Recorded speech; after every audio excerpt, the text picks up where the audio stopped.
Get biblical understanding, along with T.A. McMahon. Wisdom is the principal thing, therefore get wisdom. And with all thy getting, get understanding. Proverbs chapter 4, verse 7. This is number 44 in our series of Get Biblical Understanding. In this session, we're reading many, but certainly not all, of the biblical verses that have to do with faith.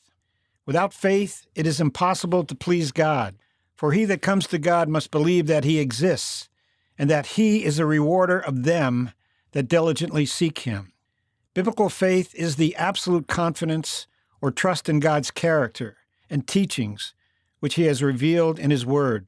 Again, the theme of this series is faith. Romans chapter 11, verses 30 to 32.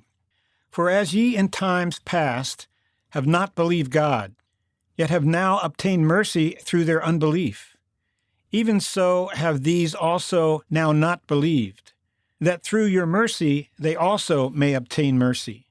For God hath concluded them all in unbelief, that he might have mercy upon all.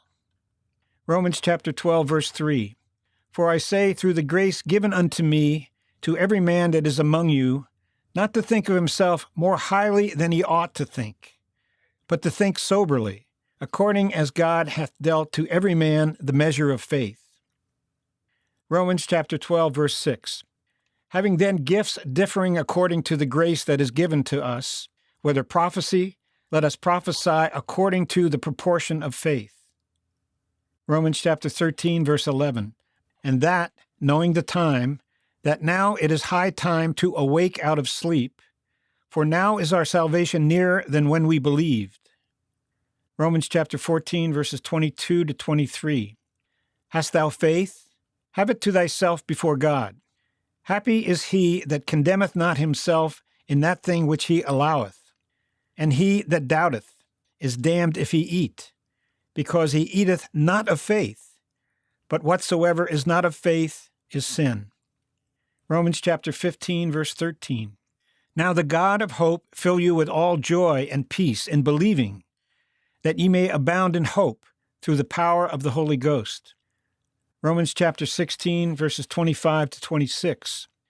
Now to him that is of power to establish you according to my gospel, and the preaching of Jesus Christ, according to the revelation of the mystery, which was kept secret since the world began, but now is made manifest, and by the scriptures of the prophets, according to the commandment of the everlasting God, made known to all nations for the obedience of faith.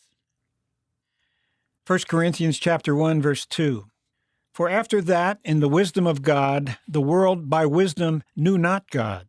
It pleased God by the foolishness of preaching to save them that believe.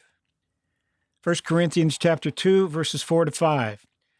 And my speech and my preaching was not with enticing words of man's wisdom, but in demonstration of the Spirit and of power, that your faith should not stand in the wisdom of men, but in the power of God. 1 Corinthians chapter 12, verses 8 to 10. For to one is given by the Spirit the word of wisdom, to another the word of knowledge by the same Spirit, to another faith by the same Spirit, to another the gifts of healing by the same Spirit, to another the working of miracles, to another prophecy, to another discerning of spirits, to another divers kinds of tongues, to another the interpretation of tongues. 1 Corinthians chapter 13, verse 2. And though I have the gift of prophecy, and understand all mysteries, and all knowledge, and though I have all faith, so that I could remove mountains, and have not charity, I am nothing. Thanks for listening, and we hope you'll join us again as we search the Scriptures in order to get biblical understanding.